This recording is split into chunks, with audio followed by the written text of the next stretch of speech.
folks.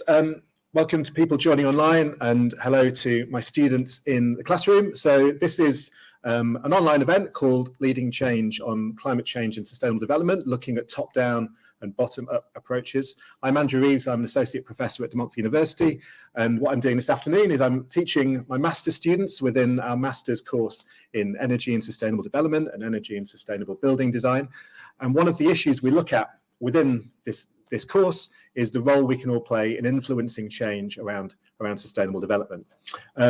So today I've got two guests with us within the module who both have had careers and lives where they've tried to make a difference, in short, and they're going to be reflecting on what they've done to date and what they're up to now in their careers. I'll be asking questions, we'll have a discussion, and then it'll be an open floor for my students in the room and also for you folk joining online to ask them any questions around that as well. So the idea is to provide a space where we can reflect together on what's involved in influencing change around sustainable development, the challenges of that, what is effective, and our own personal role within that. So hopefully Ben and Shivi can join me on the screen. Here they are. Wonderful. So I'm joined by Ben Margolis and Shivi Dwivedi.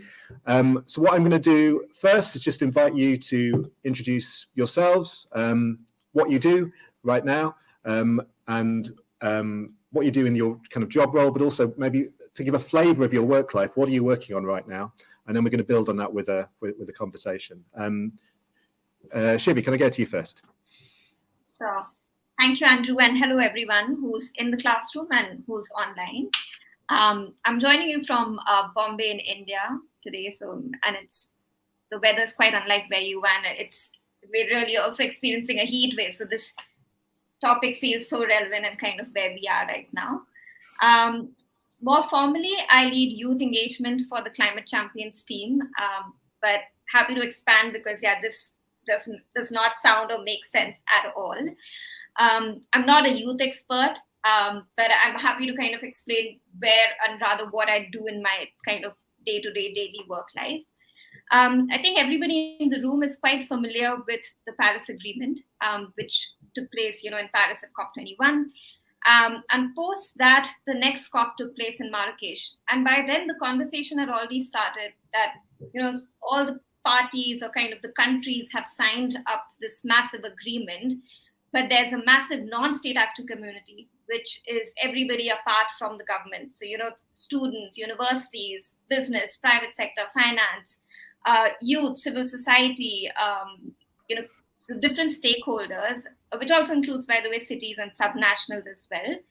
What is the role that they play in kind of pushing or kind of making Paris Agreement a reality? So in Marrakesh, there was a Marrakesh partnership that came into existence. And all that kind of was working on identifying how do the non-state actor community really push and kind of enhance ambition, and then how that through an ambition loop, if businesses become kind of more proactive in their approach, sectors are moving towards net zero, how that puts pressure on the pressure and supports kind of the countries, and how that enhances the NDCs. So it's kind of really was looking at the role that the non-state actor community plays in achieving our climate solution goals. And as part of that, they said that every year, the country that's hosting COP will appoint one person in this position as called the high-level climate change champion. And they would be the ones kind of, their mandate from the UNFCCC will be to really push on this ambition and kind of really say that this is officially what I'm supposed to do, so I can get away with a little bit of challenging and really pushing you. So this role kind of came into existence in Marrakesh, and since then we've had champions announced at every, at the start of the year for every COP from the country that's hosting COP. And they have a 2-year tenure, so it's not like, you start something and you end, but kind of you flow into the next year. So that's the Climate Champions team is the delivery team for these champions. So at the moment, we have 2 high-level champions. One is Dr. Mahmoud Mohildin. He was appointed by the Egyptian presidency, and he works with the World Bank, and his priorities, which were so apt for the COP last year from Egypt, were all about climate finance. And this year, the UAE announced Her Excellency Razan Al Mubarak as the high level champion for COP28. So these are kind of the two high level champions that I work for. And as part of their mandate under the Marrakesh partnership, which I feel requires another 60 minutes of a conversation, and maybe I'll reference a bit more, but is to kind of really push for agenda and bring non-state actors into the work that we do from one COP to another. And in all of this, the role I play in the team is really exploring and really driving how youth feature prominently and really are embedded in kind of every aspect that we're touching on, whether it's our core campaigns, which is Race to Zero, Race to Resilience, some of you might have heard, or it's really working on systems breakthroughs on how do we get finance as a system to move towards net zero, or the built environment, which I think is more apt to the people in the room as well. So really thinking on how our youth really embedded, their priorities are reflected in all the conversations that we work on throughout the year, and how they land at COP. So that's what I do in my day-to-day, and what that means is connecting with lots of different youth organizations as part of which is so interesting, because there's like a massive amount of talent and inspiration that's out there, and really kind of drawing from them and making sure that what they're asking for, what they're fighting for from ground up is reflected when we're in these spaces where we can elevate and bring about change. So that's a long answer to what I do and what I'm doing at the moment. Thank you. That provides a really rich context. What a challenge. Non-state actors, that's most actors, eh? And just to kind of bring that to life a bit, where are we? Thursday. What have you done this week specifically? What things have you engaged with? All right. So it's interesting. So one of the things that, so I joined the team in 2020, and actually it's also helpful to know that prior to that, the champions had small private offices, because you're typically announced in Feb, March, and you've got 8 months to deliver. So, there was no time to really pull together a team. But in 2020, when COP got postponed by a year, there were two champions at that time. One was Gonzalo Munoz, who was the COP25 Chilean champion, and then Nigel Topping, who was from the UK, appointed by COP26. And they had 18 months to COP, and I said, they said that there's so much that we can really do than just like our small teams, and they really put kind of the gears in place to build this massive delivery team that we are right now. So I was one of the few joiners that joined at the start and had the freedom to really think, okay, what are some of the things that we can do right now which do not exist, or we can kind of kick off immediately with.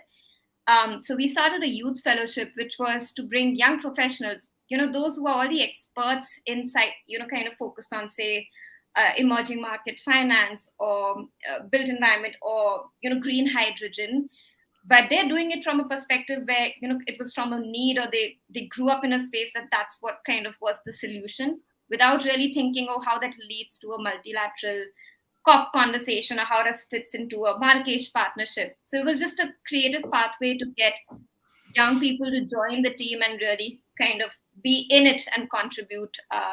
So it's it was a youth fellowship that we started.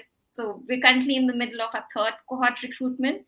So it's been, again, it's an interesting week where I'm talking to so many people and kind of really figuring out how I wish I could give like a fellowship to 100 people and have all of them join, as opposed to the few openings. But yeah, so that's kind of a big thing that's happening this week. And another is, I don't want to throw too much COP jargon, but if some of you read or happen to come across or were part of the COP27 at all, for the first time ever, there was a children and youth pavilion in the blue zone. And it sounds like it's like a regular thing, that you could pay for a pavilion and get a pavilion. But what it stood for was a dedicated space for children and youth to really be at COP, have conversations, be treated as part, as opposed to just walk, sitting in corridors, because there's no dedicated space for them as an observer constituency. And kind of we were one of the critical people involved in doing that last year, and it showed up in the cover decision in the text, kind of asking each presidency to kind of take it forward. So this week was historic. We had a second, we just had a conversation where we know it's going ahead and it's really kicking off that process for a second year, but with a thought of how that becomes institutionalized and is there forever to exist in a way. So yeah, two big things. You've caught me at such a right time to be able to share those. That's great. That's a good snapshot into your world and what you're up to. It feels familiar, but on a much bigger scale. Brilliant. So thanks, Shivi, for that introduction. So same to you, Ben. So what do you get up to in your work life? Lots of different things. I appreciate it. We can include voluntary commitments here as well. And then we'll look at what you're doing this week as well. Okay, sounds good and great to be here. Hi, everyone. So yeah, I am based in Norwich. If no one's been here before, I welcome you all. It's a lovely city in the east of England.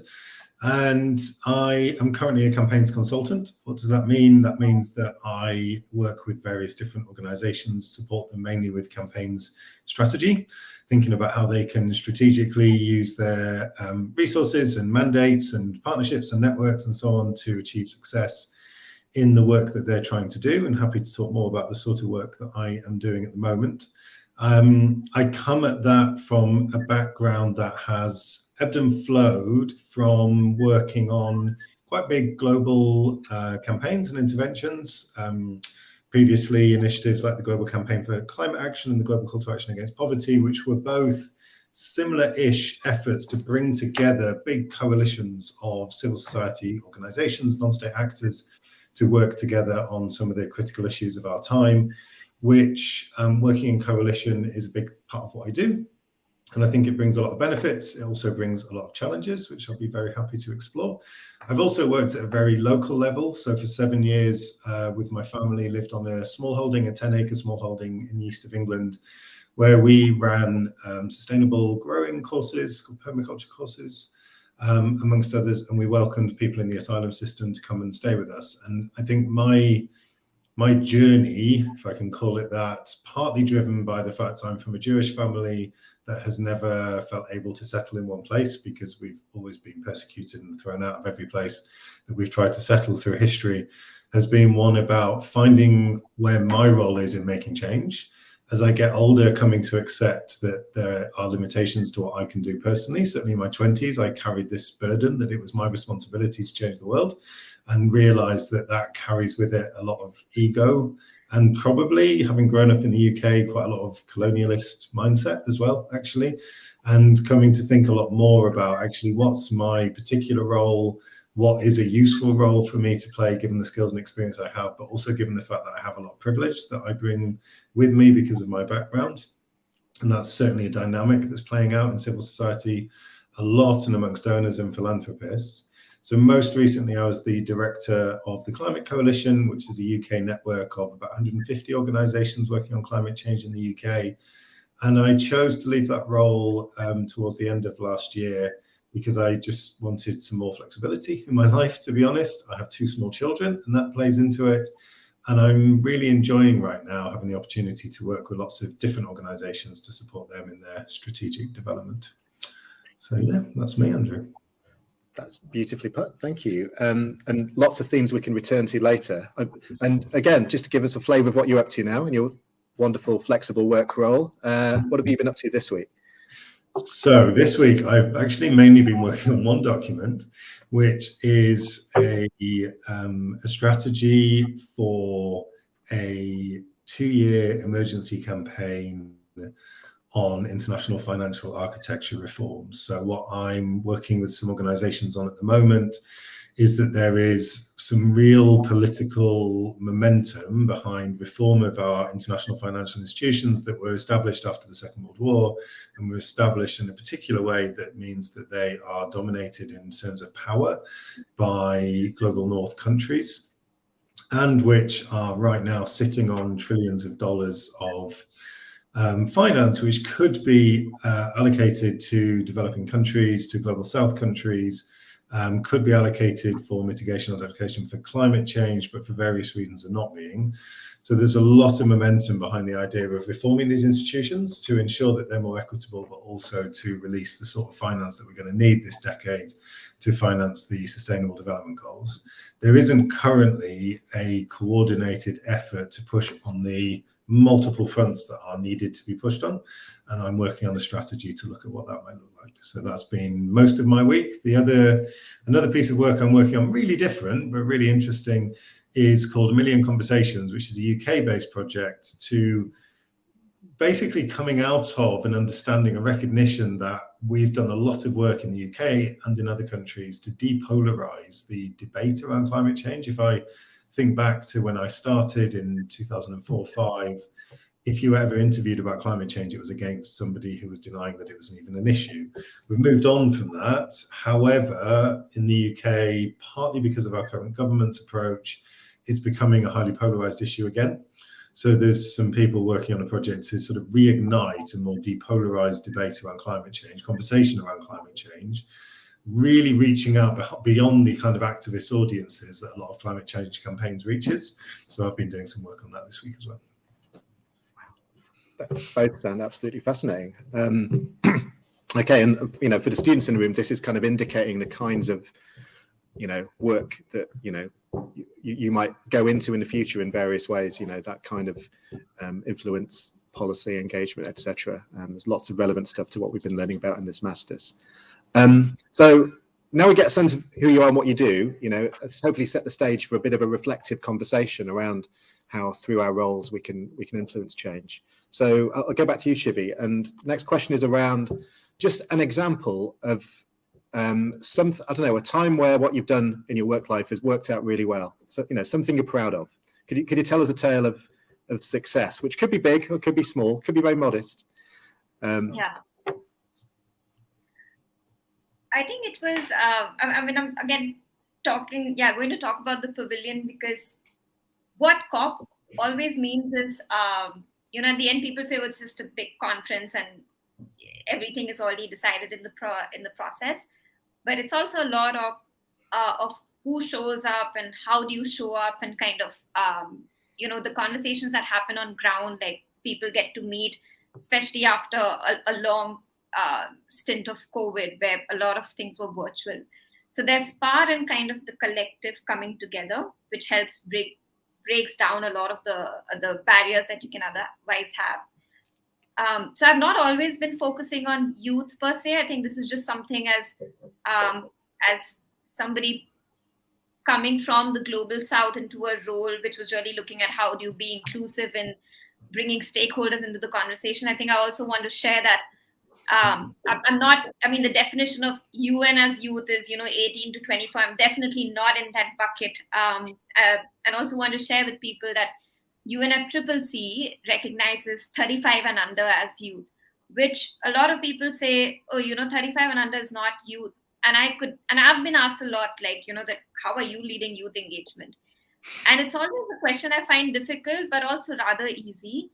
And also this question mostly comes from those from global north, because kind of the time of the place of where we find our agency is so different from those growing up, in different countries.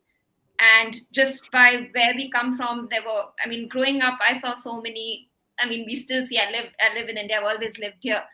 We've got our own social and developing problems that, we were always questioning that if I was to talk about climate change, I'm sure somebody would say, poverty is a bigger issue. And as you grow, you realize that it's all interconnected, and how kind of, it's climate change that's causing droughts, which is leading to migration, and kind of poverty is just, we're not really elevating at levels that we need to, because it's all interlinked. It takes us longer to find our agency, which is great that, if 35 and under is that bucket, it allows more people to really input in from this perspective, as opposed to coming in from parties or any other different stakeholders. So in this space also, there's a lot of lack of trust just between different youth movements. If I talk about that as an example, and I think that's also there for lots of other stakeholder movements as well, but the kind of are polarized, where we're not saying that the ask needs to be homogenized, or there's a flavor, there's a diversity, there's lots of the knowledge that comes from like different movements, but there's also a way that you could support each other as opposed to kind of bringing somebody down to push your agenda up. And I saw a lot of that in the space when kind of I started getting into this, and I was like, oh, you're doing the same thing, you're doing the same thing, I see synergies, why not? And then you see people are not really responding to something you see is so obvious, so you start understanding, but kind of I think you also still want to make sure that there's a space you can come together, because that's where the ask becomes more powerful, especially at spaces like COP. So I think last year we were able to do that with the pavilion. The pavilion was just a space where a few people kind of led on making it happen, but on ground, because there was no branding, there was no country, there was no organization logo, it just said children and youth. So whoever who read and felt like, oh, I belong to this, was there. And that kind of just broke down barriers. And, are you an activist? Are you kind of working on a policy? Like inside and outside, the divide that we hear a lot started kind of breaking down barriers. So I think just personally, I felt like that really pushing and creating a space which allowed people to come together and organically help break down those barriers just felt to me like a personal success just for me. And I don't know whether it was as impactful maybe for others, but just for me, as seeing how polarized we were. And you could see all of that in the way the press started reporting as a movement, as opposed to quoting just one organization, not to take away from the credit, but just kind of really appreciating this constituency as a movement, or the asks. Like, so like there are more examples. I don't want to take names, but I think, that was quite interesting for me to see. Just lots of different groups really coming together and working together. Yeah, no, that's a really nice example, isn't it? And it's really good insight about how when you create a space where people have stepped outside of an official role, wearing an official badge, whatever it may be, different things can happen, different possibilities emerge. It's also what Ben said, right? You come in with a lot of ego first, but then you're quickly humbled because you're like, oh, I felt this is important from where I'm coming from. And then you see it's even more urgent for somebody from where they're coming from. And then you kind of want to say, okay, let's do that first. Like, I think prioritization also happens when you meet a lot of different people and you start kind of understanding the space. Thank you. That's a really nice example. And Ben, you've had a moment to think. Same question for you. Could you tell us a tale of when? Sure. So a couple of thoughts, and Shivi would agree. Change never happens because of one person. So there's things that you're involved with, and we all have our involvements in them.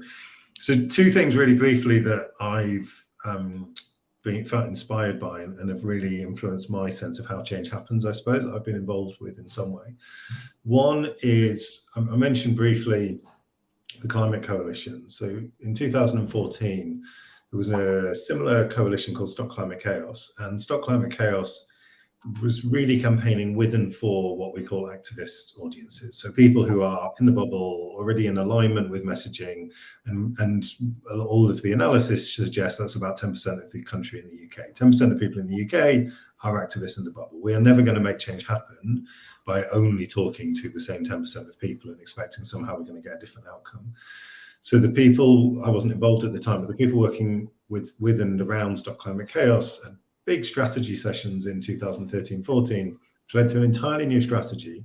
And so we're going to basically ignore the activists. They're well catered for, the Greenpeaces and the Friends of the Earth, and so many organizations cater for them. We need to reach not everybody else, but the 60% of persuadables, so we call the persuadable middles. And we worked with an organization called Climate Outreach to do a huge amount of testing of these audiences and what sort of messages appeal to them and what sort of campaigns they might get involved with, and so on and so forth. And basically found it needed an entirely different approach, and one that we'd never done before, and one that broadly campaigning organizations are completely uncomfortable with because it goes against what they've always known and the way that they talk and the way that they engage their audiences, who tend to give them monthly donations and sign their petitions and all the things that they need people to do. But we did it, And it was extremely successful. And we have seen the depolarization of the debate in the UK. We've seen more and more support for climate. We've seen climate and the environment raise up people's priorities for elections regularly in the interim period. We've also seen massive organisations like the National Trust, which is the biggest membership organisation in the UK, and the Women's Institute and many others come on board formally with the Climate Coalition because of that shift in direction. What that led to, and I think what we can directly draw a line to, is how change happens. It never happens because of one thing. In 2019, the UK became the first country in the world to sign into law a Climate Change Act. And I think there were many, but let's say three things that led to that happening. One was the increasing size and power of what we call the moderate middle. So the Conservative government recognised that this was electorally something that they could commit to and probably needed to. The second was the youth strikers and Extinction Rebellion coming out on the streets and giving it a real push from the outside and making this an issue that the media was talking about. And the third was Theresa May leaving government and wanting a legacy to put in place. So you could broadly say that the NGOs wrote the policies and put it on the shelves of Number 10. The XRs and Fridays for Future forced the government into doing something. And fortunately, because of the political situation, Theresa May had something to pull off the shelf and put into law. So you can sort of see how these things start to have to come together, along with multiple other elements. The other, and I know, Andrew, you want to talk a bit about cynicism and motivation and so on, which can feel difficult. Another big part of my work is in migrant justice. I'm a trustee of a fantastic charity called City of Sanctuary. And for several years now, we've had a model of a theory of change around social contact theory. If you meet people of different diverse backgrounds, if you meet people in the asylum system, you're far less likely to have a reaction against them than if A, you've never met them, and B, you're relying on particular parts of the media for your information about certain communities. And that has been incredibly successful. We have about 150 local groups around the UK. We have universities and schools and theatres and all sorts of civic institutions that have come on board with this movement. And it really is a movement, and movements are so powerful. But we still have a government that has a hostile environment for people seeking asylum. So at some point you say, why are we doing all this? What's the point of it all?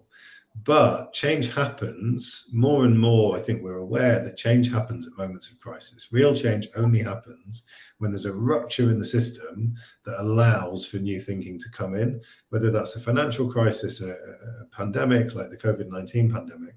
And when there have been crises like the appalling situations in Syria and in Afghanistan and elsewhere, where thousands of people have had to be forced to flee, a small percentage have come to the UK. We now have communities that are ready to welcome those people. So even though we're not seeing the commensurate change in government policy, we are seeing opposition parties recognising that they have a constituency that once they potentially come into power, have more power, they could have more positive policies, but we're also seeing communities that are ready to support people. So change happens in lots of different ways, and we see it at different times through different places. But those are a couple of things that I feel proud to have been a part of. Thanks, Ben. Yeah, there's really useful lessons, and they align with a lot of the theories of behavior change or system change. We look at in this masters around sustainability transitions and moments of crisis in an existing regime, and opportunity for something new to challenge it, which sometimes happens, often doesn't. So we're reflecting on, I guess, change and how it takes place. And I'm conscious of time and giving people online and people in the room a chance to pose questions too. So I'm going to do about another 10, 15 minutes of asking you stuff, and then I'll open the floor up. So I want to enable a bit of reflection on your own personal journey. And I'm glad you've already flagged up that, it's never just one person anyway that makes things happen. And yet we all have a part to play. And the part we play will evolve over time, and Shivi already flagged us up really, really well about how our confidence, skills, knowledge to make that contribution, our context will keep on evolving. So, you're both very articulate, you're both very engaged, you're doing this stuff now, but you were not before. Well, you may have been very articulate when you were young. My point is, you've been on a journey. Could you tell us something about what's made this possible for you, and what that journey was? Who do you want to kick off, Andrew? Go on, Shivi. All right. Yeah, so I grew up and kind of straight away went into a very academics approach, finance, and joined the consultancy. Absolutely hated it. Uh, in exactly 6 months, I started saying, okay, I joined this on this day. I need to put in my papers on this day to show that my first job was 12 months. That is exactly, if you see my resume, it shows the day I joined is my last day. Because I just could not connect or find the purpose of, there was no connect between my purpose and kind of the organization's purpose. I was, and auditing for an organization to help them kind of change their grading to make more money. But there was a complete disconnect.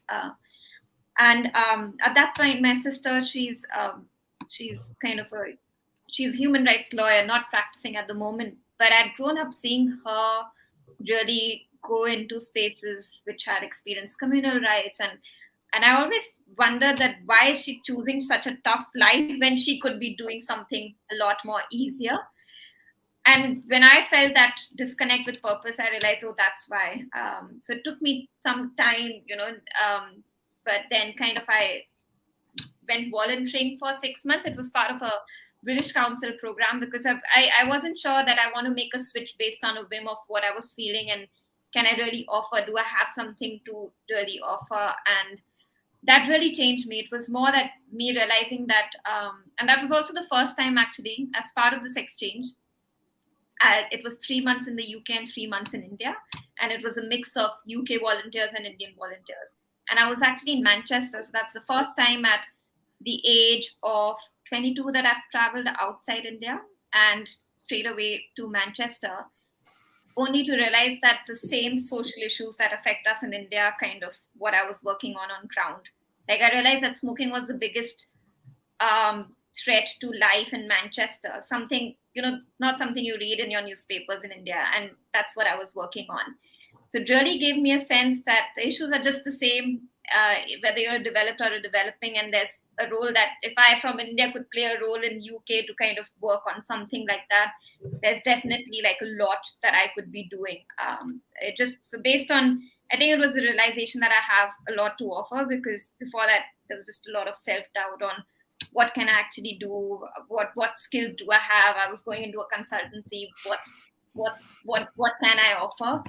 But yeah, once you just, there's a shift in how you look at things, and once you figure out that you're really, really keen on kind of getting into the sector, I think that starts like opening your perspectives as well. So yeah, from then just been working with, started working with a few NGOs, but my biggest, I think my biggest growth or my biggest enabler in my thinking and my career was my previous role, the one just before Climate Champions, which was with an organization called Leaders Quest. And that organization, it's a social enterprise that focused all around really thinking of purposeful leadership. So it worked, it designed like these experiential leadership programs, leadership development programs for business leaders, but at the same time also ran a grassroots leaders fellowship, which was giving them the skills on, you're a powerful person in the community. If we give you the right skills, like you can lead the change, as opposed to waiting for an NGO or an international development organization to come in to equip you with doing that. And that, I think that organization was run by Lindsay Levin, who's now leading the programming for TED and its Countdown. But it was just her leadership and how that flowed into the whole organization, which really enabled all of us to really dig deeper, find your purpose, and kind of really connect with what you're doing. Because when you do that, I think the way you think, the way you act, the way you connect with people, it's really different. And I could see that based on experiences where I just did not feel that connect.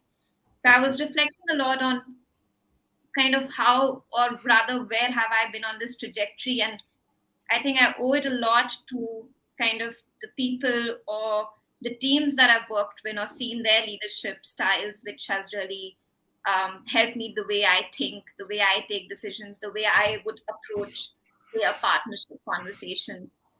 So yeah, I also realized that I'm lucky. Not everybody gets to work with organizations like that, which really invest in people, because that's the core of it.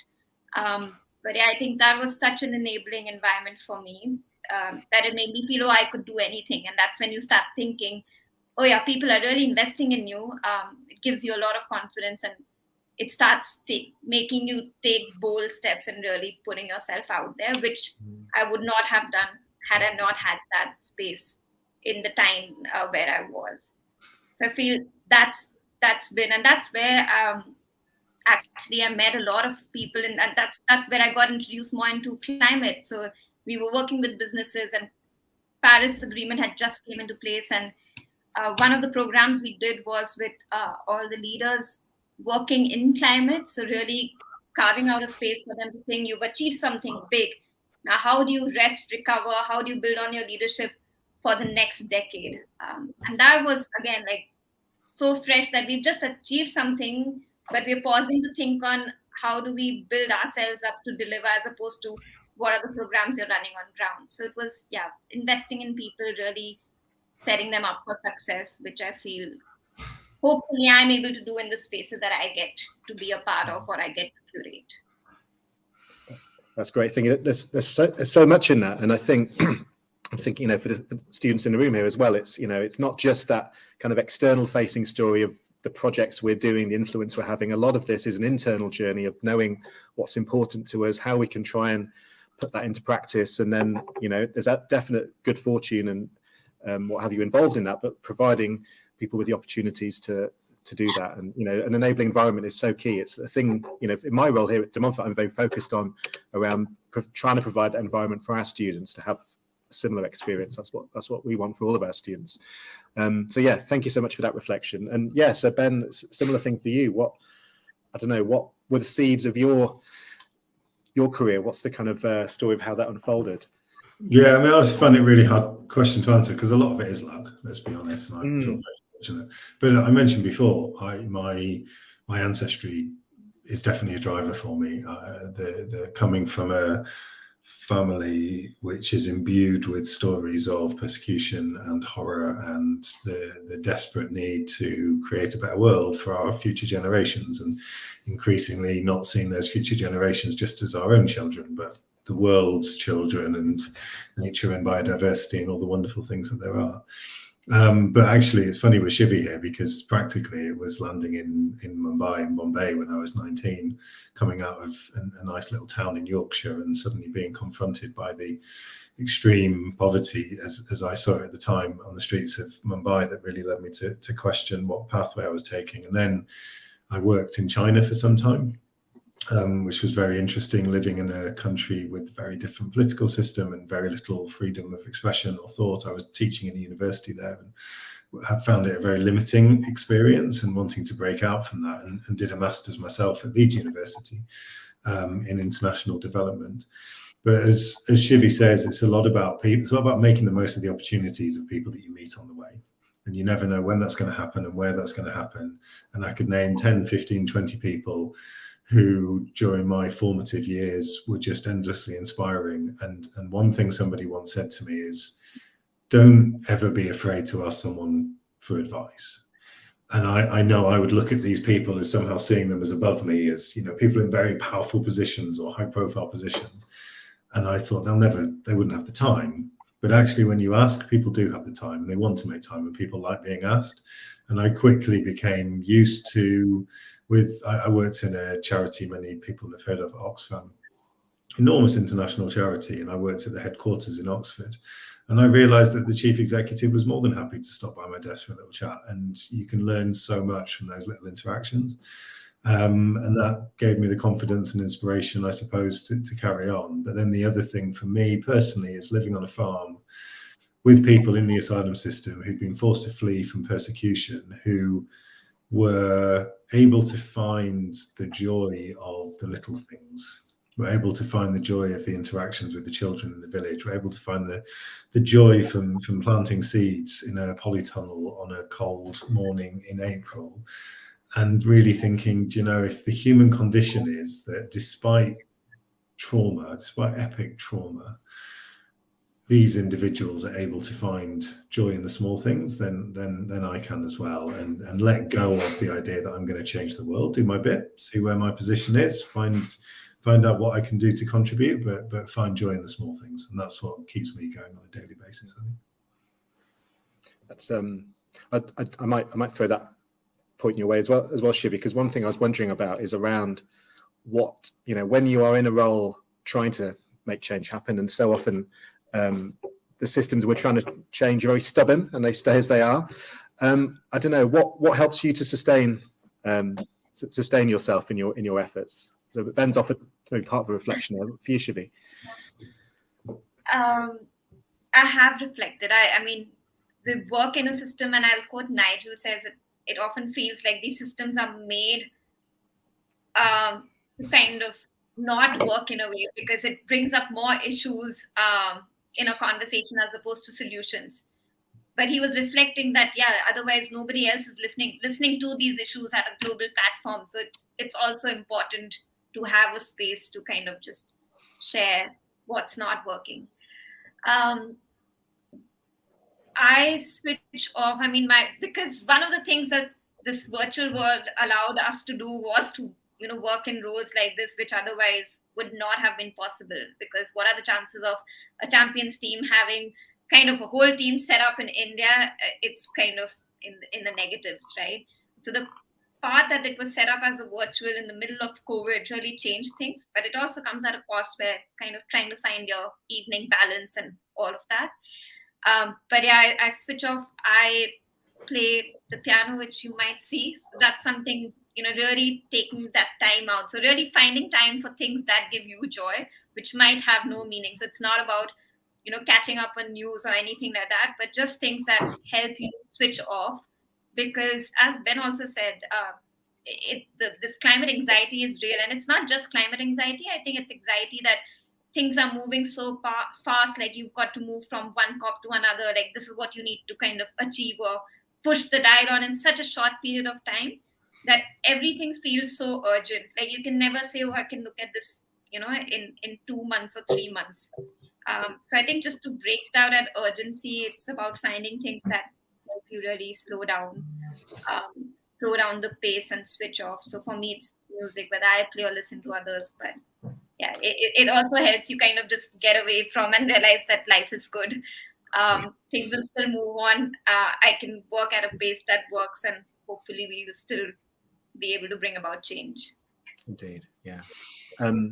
Okay, what I'll do, just looking at the time, I want to kind of open the floor a little bit. So folks in the room, you've got first dibs. So if you've got a question you'd like to pose, I'll probably repeat it, so make sure everyone can hear it.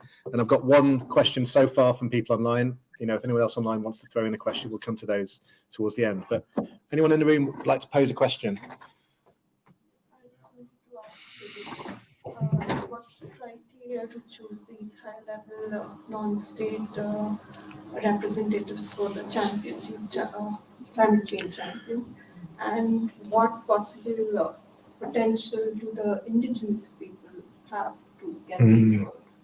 Because they are more kind of connected with those problems. Shivi's nodding, so it sounds like people online can hear the question. So I'd heard the end of it, but if you... Okay, I'll repeat. So what are the criteria for the high-level champion roles, in brief, and to what extent are Indigenous young people represented in... Yeah, the choice of these high-level champions. What is the criteria? What are the parameters to choose these? Yeah.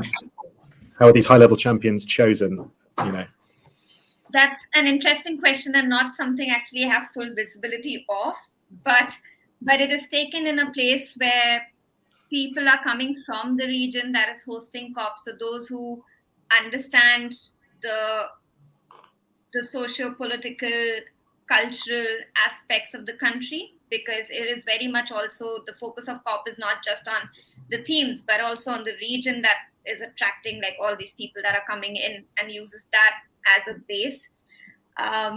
So that's kind of one of the big criteria. And also in the past, initially, the champions were coming from the public sector, but that shifted for the first time with COP25, where it was Gonzalo Munoz who was coming from the private sector, who's the founder of Sistema B, which is like, equivalent of the B Corp movement for the Latin America region. And that's where kind of the shift also happened, because that was such an enabling environment of earlier. They were working with the private sector, but him coming in really changed the way. So it's also thinking like the country is really thinking on who's bringing in what networks for that year to be able to kind of shift the dial on the most urgent priority. So, for example, with Egypt, with Dr. Mahmood coming in, the focus was a lot on like climate finance and bringing that attention to Africa and Egypt and the MENA region. And with UAE, the focus is a lot as well on nature this year, right? With the biodiversity COP last year. So Razan sits on the board of IUCN, which is the big over kind of umbrella of nature in the Marrakesh partnership as well. So it's really a little bit of thought goes into kind of who already has the knowledge and the networks to lead on some of the priorities for the region. For indigenous people, it is one of the kind of stakeholders. I can talk from a champion's perspective, but also in the, each COP presidency also has teams which is leading on stakeholders.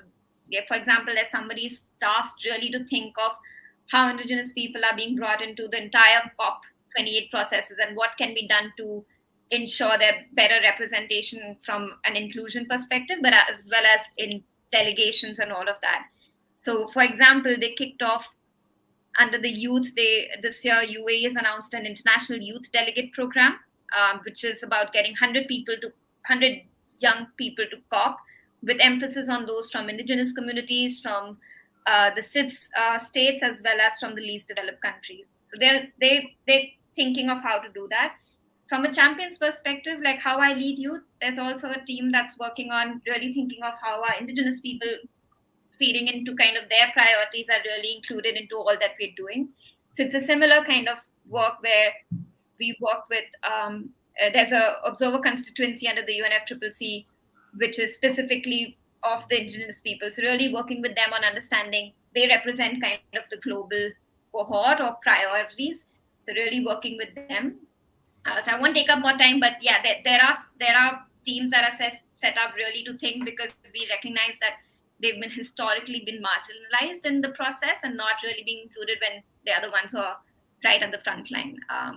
So yeah, quite a priority, at least from our perspective as well. Okay, thank you. Yep. Just off, and sorry, Ben. a quick reflection, but John, I'm happy if you want to go to another question in the room. No, quick reflection, go for it. Just really quick reflection. It's increasingly being recognised outside of institutions like the UNFCCC, the fundamental importance of learning from communities who have been based in their place for many, many years, who we generally call indigenous communities. And that is starting to happen a lot at state levels, at local community levels, in much more than just consultation, because consultation is one piece. Having your voice heard is one piece. The whole way that the UNFCCC, the UN Framework Convention on Climate Change, is structured is fundamentally a Western Global North driven political structure. And it is therefore, it has been created and is run and driven by people from the Global North. So that piece that Shivi's talking about, which is important recognition that people need to have their voice heard, is just the basic starting point. And there is so much further to go to ensure that even nation states, like particularly those in Latin America, like Bolivia and others, that where they've had indigenous leaders, where they have a very different understanding of how politics and political structures work, that is yet to be seen in international institutions. So, for example, the work I'm doing on IFI reform, international financial institution reform, there's a question about what our strategy should be. Should our strategy be to try to leverage the trillions of dollars that we need to see for climate and development financing over the next 5 to 10 years? Should it also be about fundamental transformation of how those institutions work? The problem is, if you do that, you get absolutely lost in bureaucracy. You've got a lot of very powerful players that don't want to see it, and you lose your opportunity to leverage those trillions of dollars that you might be able to leverage within the current framework. So that's some of the complication that exists all the time when you're working on the strategy for this stuff. Yeah, thank you. Derek, do you want to? Yeah, the question is for Shivi. Yep. What are the difficulties she's facing in India over achieving the net zero agenda, and what are they doing to fix the issues in order to achieve this? Okay, so progress on net zero in India. Could you comment on the challenges there? I wish to say no comments, just because the current political scenario has not been most engaging, say from a perspective of allowing people to voice, I wouldn't call it dissent, but even just disagreement. And we saw that with, one of the youth activists from Bangalore, who just because of opening a Google spreadsheet or a toolkit was kind of put in jail. So it's so easy for you to not know, like, what did you say or what did you do that caused, people to look at you, which is why I personally stay away from commenting or engaging. But that does not mean that I don't engage with youth. I think I engage with youth more from a perspective that, you've got an important perspective to bring. You've got an important voice to bring in terms of your experience and solutions that you're talking about. So, that's the role that I play. But yeah, India has great plans. I think quite ambitious. We all know a lot of people blamed India for the phase out to phase down conversation in Glasgow, and kind of people were waiting to see how that follows up. But we are a massive population, so I think just I wouldn't call it cynicism, but just a reality that it will take us a little longer to really transition. So I follow the news, I'm following everything, but yeah, no active comments on what more can be done. Just because this is an online and a recorded conversation. That's understandable. This is being recorded after all. Thank you. Ben, was that a hand for an extra comment? Yeah, Shivi, do you mind if I say something, or would you rather I didn't? No, go for it. It's a good question. It's a complex question. India has put in place a net zero strategy. I think they were talking about 2070, the last I saw, and obviously the call from many nation states is for net zero by 2050. The call from many activists is by 2030 or even sooner. So there's an argument that 2070 is far too far down the line. There's also an argument that countries need to follow a development pathway. And our challenge right now is to identify new development pathways. And why should we expect an India or a China or a Kenya or a Nigeria to suddenly, within the massive barriers that they have, particularly those African countries that are under the weight of enormous debt that they can never pay off, and where 50% or more of their budget is going just on debt repayments, to find a pathway out of poverty and towards a clean future that no country has yet found. And our work should actually be to support countries and to work with countries to identify those pathways. India is doing a huge amount on clean energy, and I think that's a conversation that isn't heard enough around the world. Also, it's interesting that as the current president of the G20, Prime Minister Modi is co-hosting an event in Paris in June with Macron from France on financing the future. So there are indications that India is starting to come more to the table globally, but there's a long way to go. And I'm not by any means saying that this is what your student was saying, Andrew, but I think what we do often hear from others is this sense of, in the UK, is this sense of, well, it's whatever we do doesn't matter. It's what India does, it's what China does. And there's a truth in that in terms of pure carbon emissions, but it hides a lot of historic responsibility and actually what the role is now to support different development pathways. Yeah. I think just one also thought, and this is adding just transition, right? That is also a conversation on it is taking us a bit longer because there's so much to be thought of. Like there are electric vehicles running on the road, but they are charged from power slots which are still run by fossil fuels. So there's a lot of we can enhance the city people are taking their electric vehicles and running, but we still don't have the infrastructure to support it, say even on a trip to the next town. So I think just sharing on the ground reality, things are moving, but it'll take a lot of time for it to come together as a wholesome. I think that's also part of development in a developing country. Yeah, absolutely. And for us, teaching a master's course where many of our students are from India, that is something we're grappling with year in, year out, of trying to support that transition. So we've got 4 minutes. I've got one question from the chat and one question I was going to put to you both to round off, and I'm going to combine them. So I think Katie from the chat was asking about where to look or where to go to get a job for a charity and NGO. And I was curious just to ask you both for a final kind of top tip about how our students here and people joining in could use their role, use their leverage to influence change, based upon what's you've experienced in your work life. So some sort of combo of those two. Anyone want to go first? Ben, I'll invite you. Yeah, thanks, Katie. I always wish I had an easy answer to this question because I get asked it a lot and there isn't one, except to say the charity sector, the NGO sector, the not-for-profit sector is huge, and pretty much any type of job you can imagine in the private sector also exists in the NGO charitable sector. So there are people working in the NGO sector who are fundraisers, who are operational specialists, who are water engineers. I mean, the list is utterly endless, and the places to look for those are the same places you look for any job, are online, are through websites, charity jobs. There's so many of those out there. I was really fortunate when I was doing my master's many years ago. I combined it with a paid internship with Oxfam, who happened to have an office in Leeds where I was doing my master's. And again, finding those sorts of opportunities to get into the sector can be really powerful if you can find them. In terms of making change happen, I mean, I really come back to this idea that you can't say one way. I'm sure people doing this course will go on to do all sorts of fantastic things, but it is realizing that you're part of an enormous ecosystem and finding your place in that ecosystem and seeing that your role, what you're doing, is contributing to a much, much bigger whole, but also calling out injustice and incompetence where you see it. Because to overshare, having been in the sector for 20 years, there's a lot of wastage, there's a lot of financial wastage, there's a lot of incompetence, there's a lot of poor leadership, there's a lot of just really bad initiatives happening, and there are a lot of people who are fearful, often for clear reasons, to call it out.